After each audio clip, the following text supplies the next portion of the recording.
President Trump hailing what he calls the historic dawn of a new Middle East as all living hostages are freed and world leaders sign the Gaza peace deal. We now go live to NTD Washington correspondent Mari Otsu at the White House. Good afternoon, Mari. Historic day. What can you tell us about President Trump's remarks? Paul, good afternoon. Yes, a historic day indeed. And President Trump is saying that phase 2 of that 20-point Gaza peace deal has already started. This is coming on a day of reunion and joy as all 20 of the living Israeli hostages are freed and nearly 2,000 of the Palestinian prisoners are also released, and the ceasefire is still holding. The second phase of the peace deal includes the destruction of all of Hamas's offensive weapons and offering amnesty to the Hamas members who agree to a peaceful coexistence. But President Trump's top diplomats, including Secretary of State Marco Rubio and Special Envoy Steve Witkoff, are saying that the president's aspirations go beyond ending this war and extend to bringing peace to the entire Middle East. Here's President Trump earlier today addressing the Israeli parliament on this issue. Watch. This is not only the end of a war. This is the end of an age of terror and death and the beginning of the age of faith and hope and of God. It's the start of a grand concord and lasting harmony for Israel and all the nations of what will soon be a truly magnificent region. I believe that so strongly. This is the historic dawn of a new Middle East. And President Trump, in his remarks to the Israeli parliament, also urged the president of Israel, Isaac Herzog, to pardon Prime Minister Benjamin Netanyahu of his bribery charges, saying that Netanyahu has been one of the, quote, greatest wartime leaders. Netanyahu was indicted back in 2019 on charges of breach of trust, bribery, and fraud, all of which he has vehemently denied in the years since. And Prime Minister Netanyahu, in his remarks to the parliament today, calls President Trump Israel's greatest friend and nominates him to be the first non-Israeli recipient of the Israel Prize, which is the country's greatest honor. And on bringing peace to the entire Middle East, President Trump says that the United States is ready for a deal with Iran when Tehran is. Take a look. Yet even to Iran, whose regime has inflicted so much death on the Middle East, the hand of friendship and cooperation is open. There's nothing that would do more good for this part of the world than for Iran's leaders to renounce terror, stop threatening their neighbors, quit funding their militant proxies, and finally recognize Israel's right to existence. They have to do that. They have to do that. This is Iran's foreign minister declines an invitation from the president of Egypt to the peace summit today, saying that he cannot engage with leaders who, quote, threaten and sanction Iran. Meanwhile, in other peacemaking efforts, Ukrainian President Volodymyr Zelensky is expected to meet with President Trump this Friday at the White House.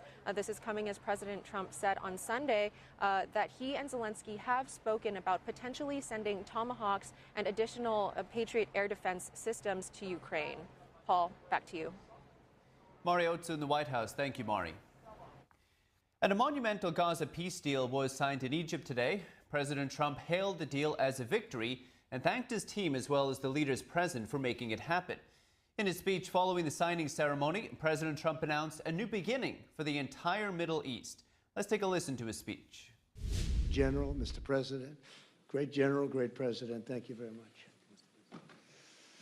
This is the day that people across the region and around the world have been working, striving, hoping, and praying for. They have done things over the last month that I think were really unthinkable. Nobody thought this could happen. With the historic agreement we've just signed, those prayers of millions have finally been answered. As you know, the hostages have been returned, and further work goes on having to do with the, sadly to say, bodies. Together we've achieved what everybody said was impossible. At long last, we have peace in the Middle East, and it's a very simple expression, peace in the Middle East, and we've heard it for many years, but nobody thought it could ever get there, and now we're there. And I want to congratulate everybody sitting in these first few rows and standing behind me. I don't know why they chose to stand, but I promise I'll make it short, okay? We are not going to keep you standing for long. These are great leaders.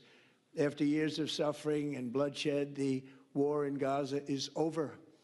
Humanitarian aid is now pouring in, including hundreds of truckloads of food, and medical equipment, and other supplies, much of it paid for by people in this room.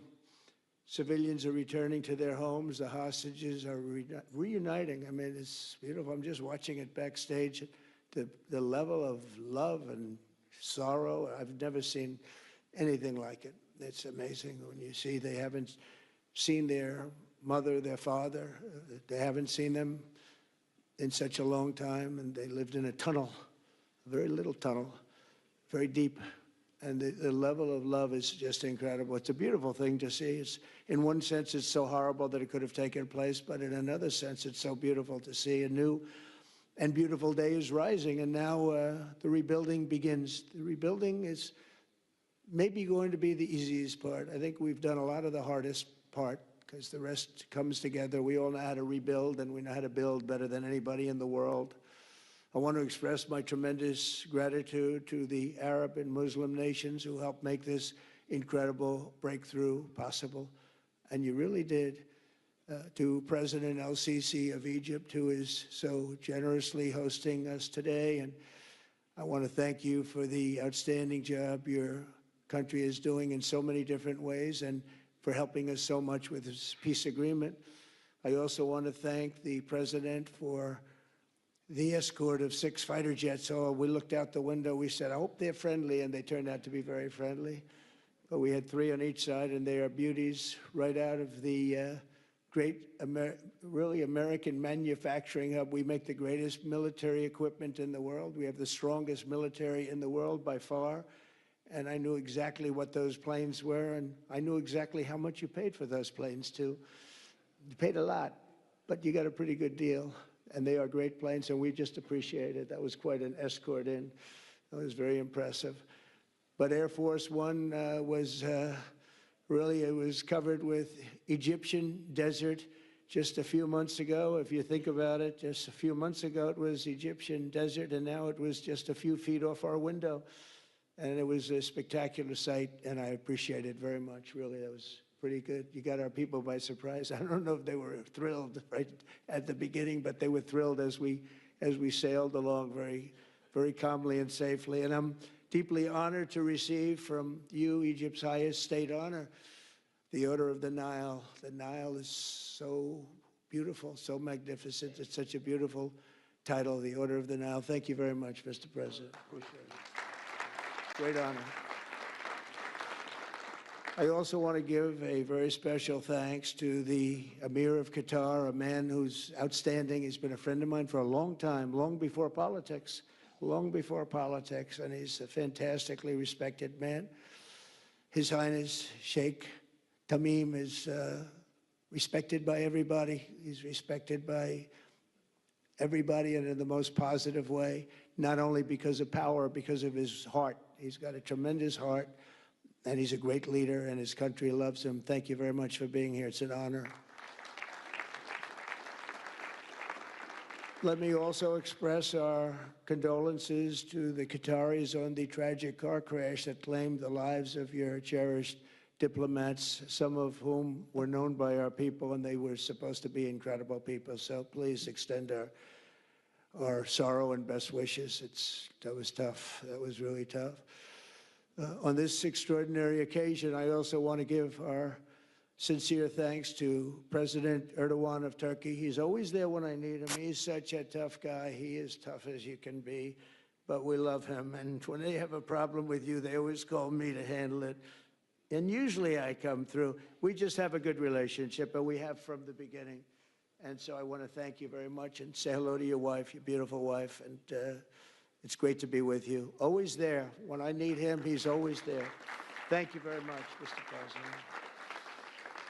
And I also want to thank, I just spoke to him on the phone, His Royal Highness Crown Prince Mohammed, Saudi Arabia, a special friend of mine. Boy, he's come so long and so far, and he's doing a fantastic job for his country. And I want to just thank him. And, His Highness Sheikh Mohammed of the United Arab Emirates is here. Where? He's here someplace. Well, oh, he's not here, but he's here in spirit, I can tell you that. And he's been another one. He's been absolutely incredible, and we appreciate it very much.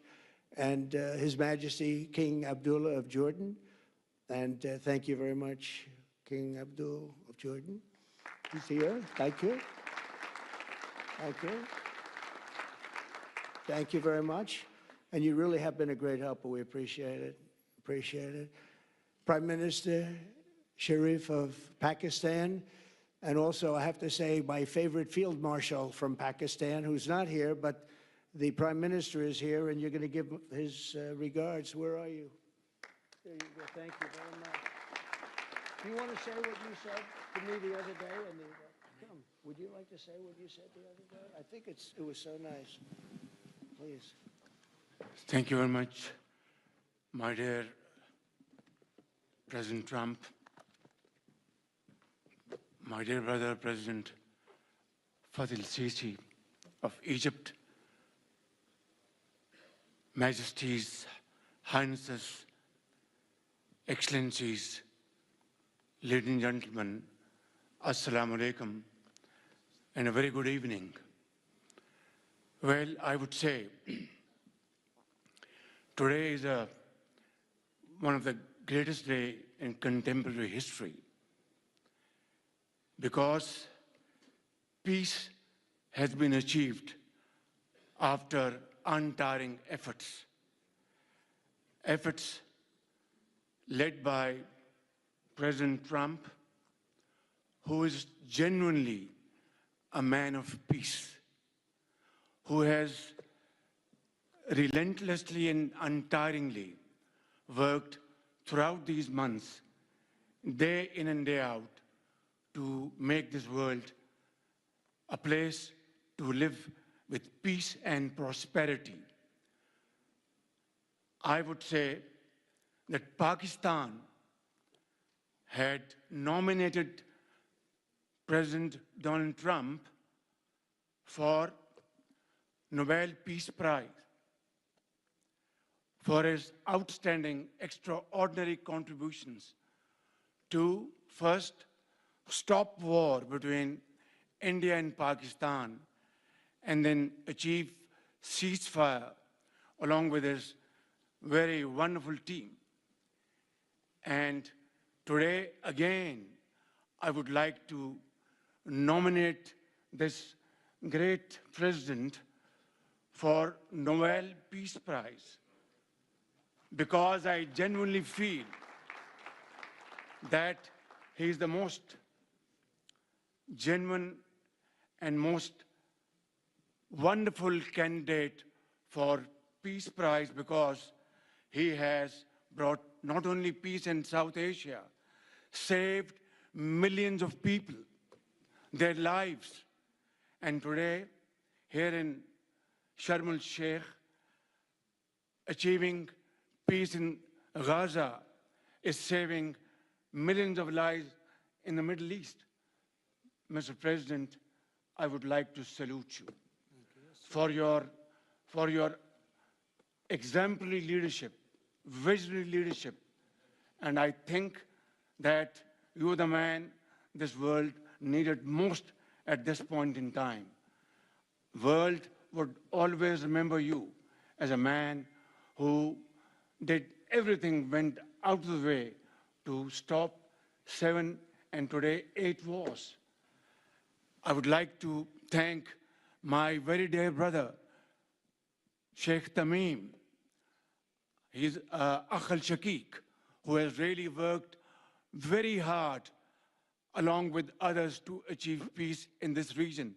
My very dear brother, President Tayyip Erdogan, His Majesty, King Abdullah, and of course, my very dear brother, Mohammed bin Zayed of UAE, and of course, my very dear brother, Crown Prince of Saudi Arabia. And he has also been very, very helpful and contributed very valuably in this wonderful peace process. Ladies and gentlemen, I wouldn't want to take more of your time. Suffice it to say, had it not been for this gentleman, not only, who knows, India and Pakistan are both nuclear powers. Had he not intervened along with his wonderful team, during those 4 days, the war could have escalated to a level. Who would have lived to tell what happened? And similarly, here in this part of the world, in the Middle East, Mr. President, your valuable contribution along with President Sisi, I think history will remember in golden words. I wouldn't say more, except God bless you, God give you long life to serve like this for all time to come. Thank you very much. So beautiful. Thank you very much. Wow. Thank you very much. Very kind. Thank you. Wow, I didn't expect that.